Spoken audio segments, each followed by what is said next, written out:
The morning birds, already familiar but still annoying, broke into a throaty melody outside the window. Their shrill, incessant trills cut into the fragile morning peace, each note piercing it like an unwelcome alarm. They seemed to mock my need for silence, their chirps forming a cacophony that tangled with my thoughts, increasing my irritation, and making me long for the elusive silence. The thoughts in my head barricade themselves against the gloom, and I think about running to the supermarket for duct tape to muffle their beaks, or asking Elodie to give me the easiest recipe for poultry stew. Morning is considered the most beautiful time of day by those who proudly call themselves larks. Well, they can live on their branches with their endless chatter, basking in their own glory while the rest of us put up with the noise. As for my feathered neighbors, their outrage remains unwelcome. In the mornings, I allow myself about 10 minutes of languid silence. In this precious stretch of time, I try to regain some semblance of peace before the chaos of the day begins. But usually that calm ends when my wife, Manon, begins to move. The first shrill ring of the alarm clock sounds, and I am forced to lift my mortal carcass from the bed. Parting with the warm and terribly cozy blanket feels like a cruel betrayal. Sometimes I marvel at the irony of my childhood dreams, at how I longed to grow up, believing that adults could do whatever they wanted. Instead, adulthood often feels like balancing on a tightrope of endless responsibility, bills to pay, deadlines to meet, and obligations that leave little room for spontaneity. The freedom I envisioned as a child has been replaced by the weight of choices and compromises, a constant trade-off between ambition and leisure. Growing up, it turns out, comes with its own set of cells, albeit gilded ones. Yes, anything goes, waking up before dawn, crawling to work and sitting there, fading away, spending hours socializing with other adult hostages like me, while pretending that this is the pinnacle of freedom. Today, however, I managed to get up just in time and indulge in the rare luxury of taking my time. The first thing I did was head to the coffee shop. Without my morning coffee, my brain threatens to completely shut down, and I don't care if it happens in the middle of my shift, especially under the watchful eye of an all-seeing supervisor.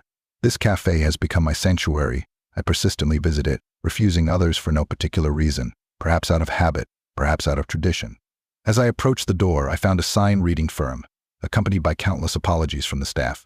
Some part of me half-seriously wondered if today would be the day the universe conspired to deny me my sacred morning ritual. Would there be a note blaming unforeseen circumstances, or perhaps a dramatic announcement that I was out of coffee beans? My overactive imagination was amused, picturing the barista fleeing in panic at the sight of angry regulars pounding on the glass. It was a small, ridiculous thought, but it made me smirk as I pushed open the door.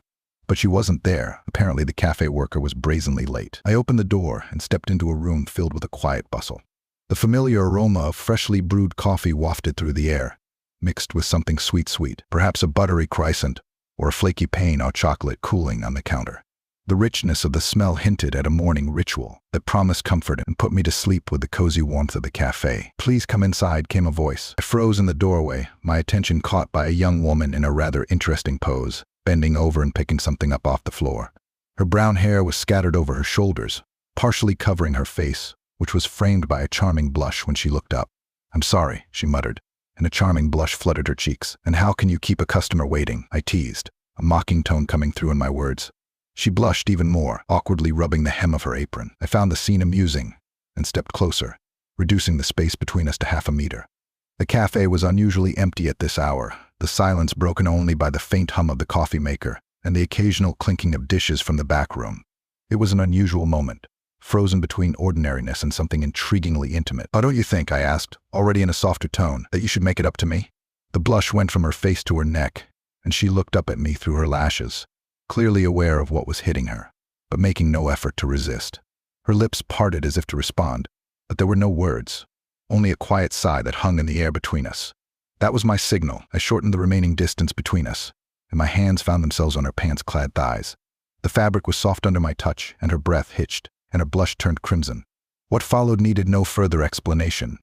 It was an exchange of energy, a silent understanding that persisted far beyond the moment itself. As I left the cafe with my coffee, the warmth of which was a pale echo of the heat, I thought that I had never felt so invigorated by a morning drink. The streets outside were already bustling, but they seemed quieter, as if the world had slowed down to accommodate my heightened senses. La vie indeed has its pleasant surprises, and today seemed to be just beginning to reveal its hidden charms.